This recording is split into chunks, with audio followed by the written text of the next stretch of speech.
The kick is up, and the kick is good afternoon, and welcome back to the SuperFan Diaries. We're coming to you from our studio on Broadway in downtown Nashville. I'm your host, J.R. Green, and let's get ready. Inside a sold-out women's Final Four, television ratings breaking records. And if you rewind this moment far enough, you don't land in 2024. You land in 1972. 37 words. Today's guest doesn't paint her face. She doesn't sprint down warning tracks very often. She's an award-winning historian, a Belmont University professor, author of the definitive book on Title IX and Tennessee's Trailblazers, and co-author of the upcoming biography, Minnie Pearl. She studies the women who changed the world with a whistle, a microphone, or a sense of humor. Join me here in person, Dr. Mary Ellen Pethel! Welcome to the show! Thank you so much. And just to give homage to Minnie Pearl, I feel like I need to say, howdy. Brilliant. All right, before we even get started, I am proudly wearing a Hawks shirt because I heard you're a big-time Hawks fan. And I got to tell you something about fandom that is so beautiful. I got to go to a game a couple of weeks ago, and while there, they were throwing out these shirts. I have my son with me, a 12-year-old, so a little guy, a little tyke, he's standing right next to me with all these big fellas. All of a sudden, these shirts are starting to get thrown. It comes right to him. It hits his fingertips, and the guy behind it grabs it. But the best part about it is Rodney McClure and the amazing fan right in front of him just turned around. They pointed at him. Rodney is a famous director, and we actually had the seats of DC Youngfly. Sorry about that, DC Youngfly from Atlanta. So we had his seats. We were actually sitting in those seats down there in incredible seats. But the fact is, right when they pointed to the guy behind my son, you know what the guy did? What? He looked at him and said, okay. And he reluctantly, but he gave my son the shirt. And then I felt bad because I said, we're not huge Hawks fans. We just wanted to come and experience this. We were there for like a sneaker event. And but it was amazing. He gave us the shirt. So now I'm proud to wear the shirt that says, I caught this at a Hawks game. So basically you stole the shirt from your son. Yeah, just for today. I've been on the show before. I wore a Taylor Swift shirt for my wife. So, I like to be able, get into the audience, make sure that I'm right here. All right. You know why I'm a Hawks fan? No, tell us. Spud Webb. I know, Spud Webb was the man. Back in the day when you had Spud Webb, it was one of the most entertaining shows. And Dominique Wilkins. What your listeners won't know, and that you wouldn't know unless you met me in person, is that I am a proud 5'1.5", and when you're this short, that half inch really matters. And so, growing up in the '90s, watching Spud Webb take on the world, and I still don't know how that dude did it, but he's amazing. Dominique was amazing. Those were some really fun years. And those were fun for folks that I grew up in Knoxville, Tennessee. So Atlanta Hawks were kind of our team. So just watching, because he also won the dunk contest. Absolutely. You name a time in history when someone who's 5 foot 7 could win the dunk. Most people think that Steph Curry's small. He's not small. He's 6'2". Mm-hmm. But 5'7" to win the dunk competition. I remember that back in the 80s, He's the 90s. one that threw the ball up at half court, let it bounce, went up, got it in the air, and dunked it. That was the signature. That was what put him over the top. I love it. Well, that's why I'm wearing the Hawks, and I'm so glad that you love them as well. And we're going to get right back to you and what you're on the show here for today, which is this amazing story of Title IX. So what excited you to write this book on Title IX and bring more knowledge to this game-changing ruling? Well, I'll tell you what, just to make the perfect segue, and I had not planned this, but the fact that I grew up admiring people like Spud Webb and not Dawn Staley, or Candace Parker. That's a perfect, I think, entree into why I wrote this book. And so I have long written about women's history and sports history and the intersection, especially college sports, and not just women's sports, but sports in general. And I knew that Title IX was turning 50. Now, this was back in late 2019, early 2020. I knew Title IX was turning 50. I knew it took about 2 years to write a book. And I'd done a couple before. And so I reached out to my editor at the University of Tennessee Press that I had published with previously, and I pitched this idea. I said, instead of this scholarly historical monograph, what do you think about me going out and interviewing trailblazers in Tennessee? And, of course, using some other primary sources and secondary sources, but letting the oral history interviews really lead this project. Let it be the thesis of the story. And so they went for it, gave me the green light, and I got the green light in February 2020. Everybody's got a COVID story. This is mine. Perfect use of time. So March, everything shuts down, and I think, well, great. I've got a book that's dependent on me doing 35, 40 interviews with elderly women mostly. Yep. I might as well just put it in the can, right? Like, it's not going to happen because I'm not going to be able to go and do these interviews as I had planned. And what I often tell people happened was rather miraculous, which is everyone, but especially people who are not tech savvy and who tend to be in an older demographic, because of COVID, it accelerated everyone's collective learning curve. Oh, wow. Right? Because people that never would have gotten on Zoom or Teams or FaceTime had to learn how to do that if they wanted to stay connected to other people. And so ironically, COVID actually allowed me to expand the project. I had started off thinking I was going to do 20, maybe 25 profiles. And the more that I talked to people, the more I realized I did not know. So, for example, I talked to a woman named Teresa Lawrence Phillips, who was the first African-American player on Vanderbilt's first basketball team. Oh, wow. And then how old was she at the time? Do you know? Teresa? Yeah, when you interviewed her. So when she was 66. There you go. Yep. And so she had played at Vanderbilt and talked about, their dressing room was next to the boiler room. And there's so many great stories in this book, not just because I wrote it, because I didn't. I wrote their stories for them, right? So they have such great stories. But then she went on to coach at Fisk. She coached at Vanderbilt, actually helped recruit Ellen Pethel, who ended up being a massive name in women's sports as a player, as a coach, and then ultimately as an ESPN analyst. Yep. And then she goes to Fisk, and then she goes to TSU, and ended up being the TSU athletic director for 20 years. Okay. And she had just retired. So I'm interviewing her. I know I want to interview her. And then she says, well, have you talked to Harriet Hamilton? And I had never heard of Harriet Hamilton. And so then she tells me more about her. Turns out Harriet Hamilton was the mother of women's sports at Fisk University, and she had an equally compelling story. Wow. So every person I talked to, almost everyone that I talked to, would then refer me to somebody else that needed to be included. And I realized that there were so many trailblazers that I did not know, who were not household names in any way. And so as the project continued to expand, and because I could do it over Zoom and Teams and the online platforms, I could then interview anyone anywhere. Yes, you could. That's the same way we can do podcasts now. I can interview anyone anywhere. Yeah, you can set up a studio anywhere. And so I ended up being able to interview Monica Abbott, world Olympian and professional softball player. Yep. In Japan, I was able to interview Tracy Calkins, who is the Olympic swimmer of whom the Nashville Sportsplex pool is named after. People all across the country, and I was able to do it because of Zoom. By the time I finished that, I had gotten up to 43 interviews. Three over your quota. But also with the competitiveness kicking in, because I am also a former athlete, I was like, well, we're at 43, we got to get to 50. Yep. So 50 for 50 years. So I ended up expanding and reaching out and getting a hold of some other people. So there are 50 stories for those 50 years. Magic. All right. Well, we are living in an explosion of women's sports right now. You think about sold-out arenas, record NIL deals, women athletes becoming household names. But here's what I keep thinking. This didn't start a couple of years ago. It started before most of us were even born. Take us back. What was sports world like for girls before Title IX? Mm-hmm. So, interestingly, we are situated here in Nashville on a street called West End, and about a half a mile. And Broadway. It's right on the corner. Broadway and West End. Yep. but for the purposes of this story, we'll go West End. Half a mile down West End, you will run into Centennial Park. And across from Centennial Park is Vanderbilt University. Yep.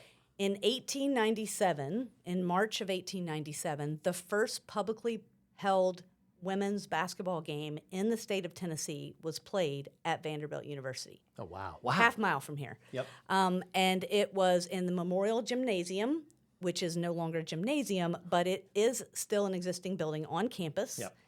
And you see it from West End.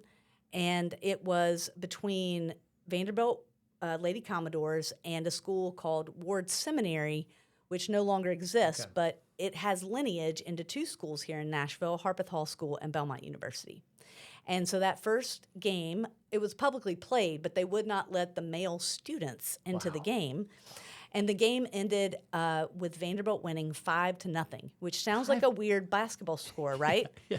Even stranger, though, when you find out that each basket at that time was worth 5 points. One basket. So they just went for wow. Which means that there was one basket scored in that entire first game, with literally like peach baskets, tacked to the wall. Which is now like a carnival act, by the way. You can see these types of baskets at Carniacs. It is. So, so that was really the first generation, and it was coming out of the Victorian era in the late 1800s, early 1900s. And then you fast forward to the 1920s, and there's a bit of a cultural backlash in lots of areas of society. But one of those that ends up getting targeted are women's sports, just issues with how appropriate it was and the competition factor. So that was really the first era of women's sports, Victorian era, late 1800s, early 1900s. You hit the 1920s, and there's a cultural backlash that occurs nationwide, globally, really.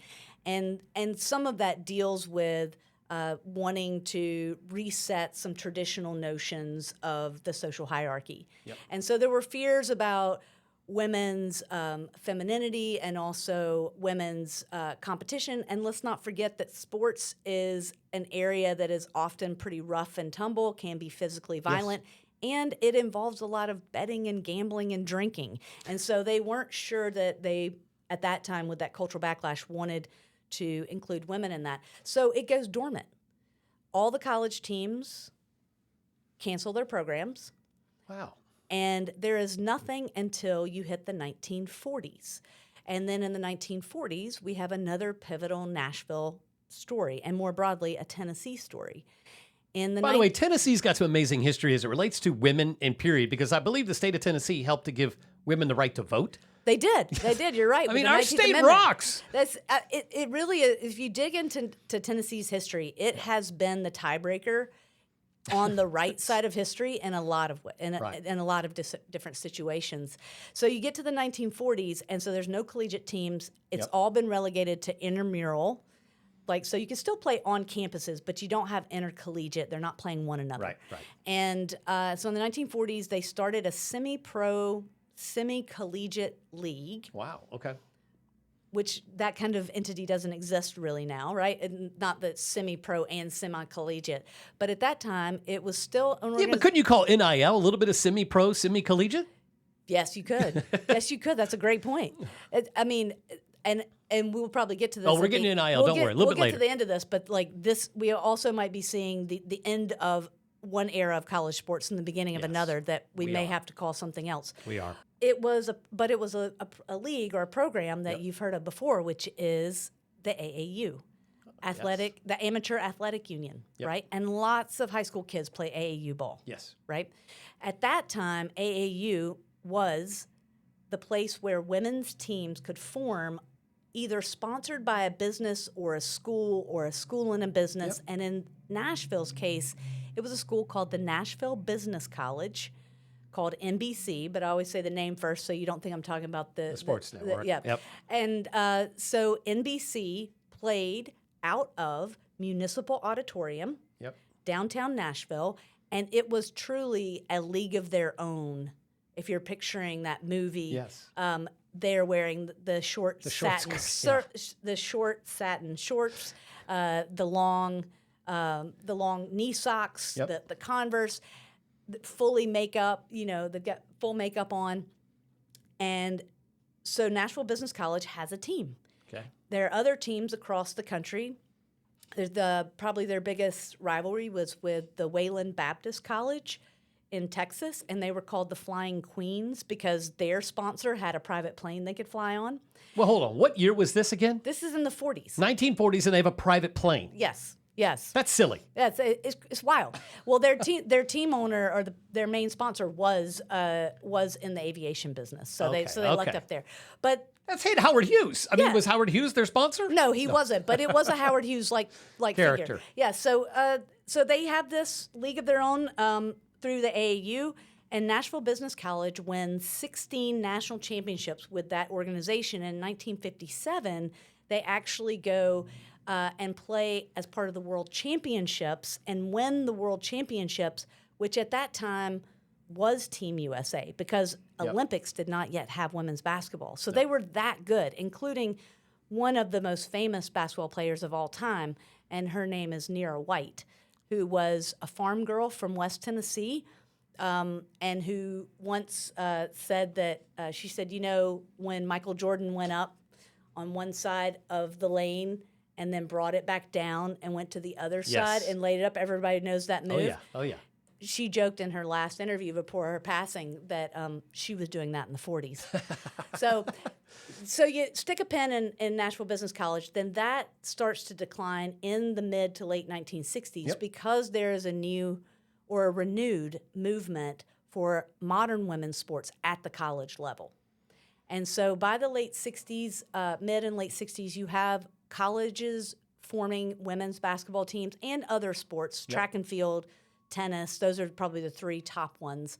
Those teams start to compete with one another, and there starts to be a real groundswell of a need and also a demand for competitive women's sports again. And so in 1968, Belmont University starts the first team in Tennessee. Wait a minute, before the Vols? Yes. Wow. Yes. Okay. In fact, UT Vols, Lady Vols did not beat Belmont for the first several years. Sounds like Sewanee. If you remember Sewanee, they were like one of the first, college football programs. Undefeated, really good. And it's exactly the same reason. It's the colleges that decided to get in early. Right.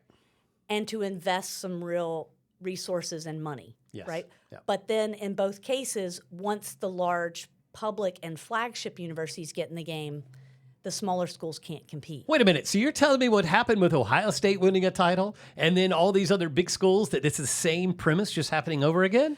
If you go, yeah, right. But if you go back to the Swanee, the Swanee Vanderbilt rivalry, right? Yeah. I mean, that was it took years for Vanderbilt to be able to beat football, to be able to beat Swanee. They were called the Swanee Tigers was their mascot, but everybody at Vanderbilt loved to call the football team the Swanee Kittens. I just love it. These internal nicknames, that's why fans exist. All right, let's go back to you. You were an athlete. What sport did you play? Oh, I played a little bit of everything. I was from a town about an hour northwest of Atlanta, but lucky that I grew up in a place that really supported women's sports. Yep. And if you're going back to the different eras also, and so I left off in the late 60s, and so as that groundswell, then Title IX in 1972 just really then puts a stake in the ground and starts it. So if you think about then in the 70s, so I am born in the 70s, so I am the first generation to have grown up under the protections of Title IX. Right. And it's no coincidence that in the 90s, which is also when I graduate high school, it's no coincidence that that's when you see a real birth and explosion of women's sports. Yeah, 18 years. Right? Yeah. So it's a generation. And so this is when you can start to notice, and to your point, that women's sports popularity, the T-shirt, everybody watches women's sports. Yep. That started in the 90s, and it's now sort of reached a fever pitch. Yeah. Where it's still people, going, but absolutely. It hasn't topped out for sure. In the 1990s, you had the 96 Atlanta Olympics. Yep. In that Olympics, Bob Costas actually called it the Title IX Games. Yeah. Women's softball won gold. Gymnastics won gold. Yep. Track and field dominated on the track. Yeah. Women's basketball and women's soccer all win gold. Just basically sweep. They sweep. And then the following year, 1997, the WNBA starts, right? Yeah. And so that's when, in the mid to late 90s and then in the early 2000s, when you have female athletes who then have other female athletes that they can look to, like a Cheryl Swoops, like a Lisa Leslie, right? But to your Candace point, Parker, all Candace these, Parker, right? I mean, but to get to your point, so I grew up lucky to grow up under those protections and to live in a community that really loved women's sports. And so I did play basketball. Given my height, you might already know. You're a point guard. I already know you're the point guard. I was about to say, you're a great point guard. Yeah, I'm still like to be the quarterback on the court. And so as a point guard, I did also play tennis and soccer. I was on the first, soccer came in a little later. Yeah, right? But it's popular now. It is. But I was on the first soccer team that had ever been sponsored in our county school system, right? And so because soccer really takes off in the late 90s, a lot of times because of the Olympics. And it kicks it off. It kicks it off. Well, if we think about it, sometimes the biggest super fans aren't cheering from the stands. Mm-hmm. They're protecting the future of the game. So let's talk about a part that most people misunderstand. Title IX wasn't universally celebrated. What was the resistance, and what do you think people were afraid of? Well, if you go back to Title IX actually getting passed, there wasn't much resistance. It was in a larger bill called the Educational Amendments of 1972. It was signed into law by President Richard Nixon. Okay. It was a 149-page document, and it was 9 pages from the end, and it was 37 words. So it was pretty innocuous. Right? Sounds like a lot of congressional folks doing what congressional folks do. That's right. So it passed with flying colors, massive bipartisan support. And it doesn't say women's sports. It doesn't say athletics. It doesn't even use the word gender. It just says that you cannot have discrimination based on sex. And so the reason that I point to Title IX as something to look at not just the growth of women's sports, but just the growth of women in a lot of different professions, is that what it said is if you spend $1 on a male athlete or student, you need to spend $1 on the female athlete and student. Equal. Right. And so the reason I say that it gets associated most closely with women's sports is because women's sports had the most growth potential, right? You still had girls and women who were studying the sciences or that were studying business and things, right? But women's sports, intercollegiate and interscholastic competition, that was at 0. And so as it grew exponentially, that was the most visible thing that you could point to say easy. Right, to associate or to correlate with Title IX. So where it first starts getting some pushback is from the NCAA. Yeah. Because the NCAA is wanting to protect its interest, and they're not sure that women's sports, that they feel like it could detract from the sporting world. So they decline to engage with women's sports. In its place and in its absence, and that was in the 70s that it made that decision. That was like in 73, 74. So an organization stepped in to fill that void with the NCAA being disinterested, and it was the Association of Intercollegiate Athletics for Women, which is a mouthful. And I'm impressed you knew all that. Well, listen, it's an acronym that, like, even the acronym's hard to say, the AIAW. It requires a lot of enunciation. Yep. But they stepped in to fill the void, and that organization was actually part of a larger organization that was related to health and physical education. Gotcha. The reason why that's important is because for the first decade, most of the coaches were health teachers or PE teachers. Right, yeah. So they weren't brought in to coach. They were just, rolling out the balls, learning the rules. Yes. They'd be like me coaching. I mean, that would be me. Well, they were really chaperones, right? They were well-informed chaperones. They didn't have trained coaches for those first 10 years. But anyway, the AIAW actually does a great job. And for those first 10 years, you had some incredible teams. You had the Delta State, which was a school down in Mississippi that ended up winning several national championships. You had Immaculata College. Have you ever heard of them? No. So I feel like you're pulling stuff out of the movie Revenge of the Nerds. Like some of these great fraternities or names. Delta. Listen, I'm going to tell you, you and your listeners, an amazing documentary that was actually produced by, you mentioned him earlier, Steph Curry and Shaq. Oh, wow.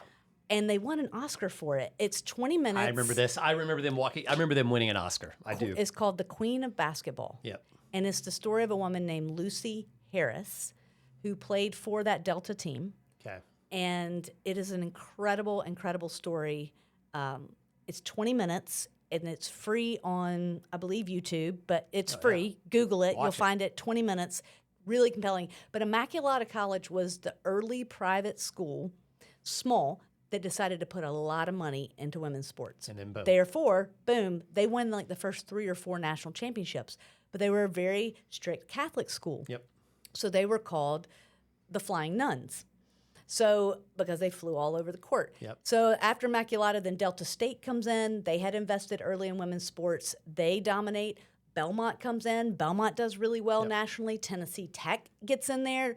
They do really well nationally. And then finally in 1976-77, that's when the Lady Vols and most of the other public universities get on board. And that's also because in 1976, they added an amendment to Title IX that basically said, we're enforcing this. And so it wasn't until 76, 77 that colleges actually began to offer scholarships, right? And so then you have a whole group of young women, just like you have many young men, who are recruited to play in college that otherwise would not be pursuing higher education, right? And so to circle back, though, to your original question, the NCAA wasn't interested until they realized that they were missing out.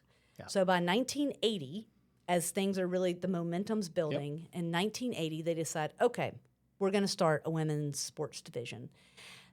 They host their first national championships in every sport in 1981-82, and in 1983, the AIAW goes out of business.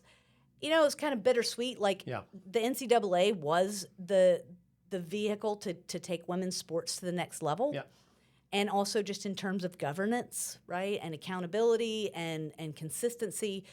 But we can't thank enough those early health and PE teachers, who weren't all women, by the way. A lot of men involved too, that made it work. Because if they had not carried as a national organization women's sports for that first decade, I don't know how successful it would have been. And the NCAA gets in, get us through the 80s. Then you've got that first generation that's grown up with Title IX, like me, Gen X, and then off to the races. I love it. If you could put one sentence about women's sports on a billboard in Times Square, what would it say? I know this sounds generic, but there is the T-shirt, there is the mantra, and I would just say everybody watches women's sports. And it's not that everybody does watch women's sports, it's that men's sports have a lot of attention, and they deserve that attention. There's room for more stories. There's room for more sports. There's just more room. I think we're maxed out on the number of stories you can tell about college football. Not maxed out, but we're at but you've got all these other stories that people are hungry for that can be just as inspiring. So I think the media space, one reason we're seeing this explosion is that the media space realized that the biggest underinvestment they had in attracting more viewers and fans and advertisers was women's sports. Like, men's sports are amazing, but they were already set. Where you had the most growth potential was in women's sports. And so that's you get a Carolyn Peck and Dawn Staley and others who are at the, really arguing at the table to help negotiate media contracts. And this is still ongoing. You can look some things up about this. But having women at the table to help negotiate these media contracts is a big reason why we have this mantra and why we even have the possibility so that everybody can watch women's sports. Well, if you think about the last question I had, you just answered it before you even asked it, which is establishing a point for the women of tomorrow to realize the incredible work that the women today are doing. We all stand on the shoulders of giants. Dr. Mary Ellen Pethel doesn't wear a jersey. She doesn't storm the court, but she protects the reason the court exists. She reminds us that fandom isn't just cheering, it's remembering. This is the SuperFan Diaries. I'm J.R. Green. Be sure to subscribe and recommend your favorite SuperFan for the show. We are one.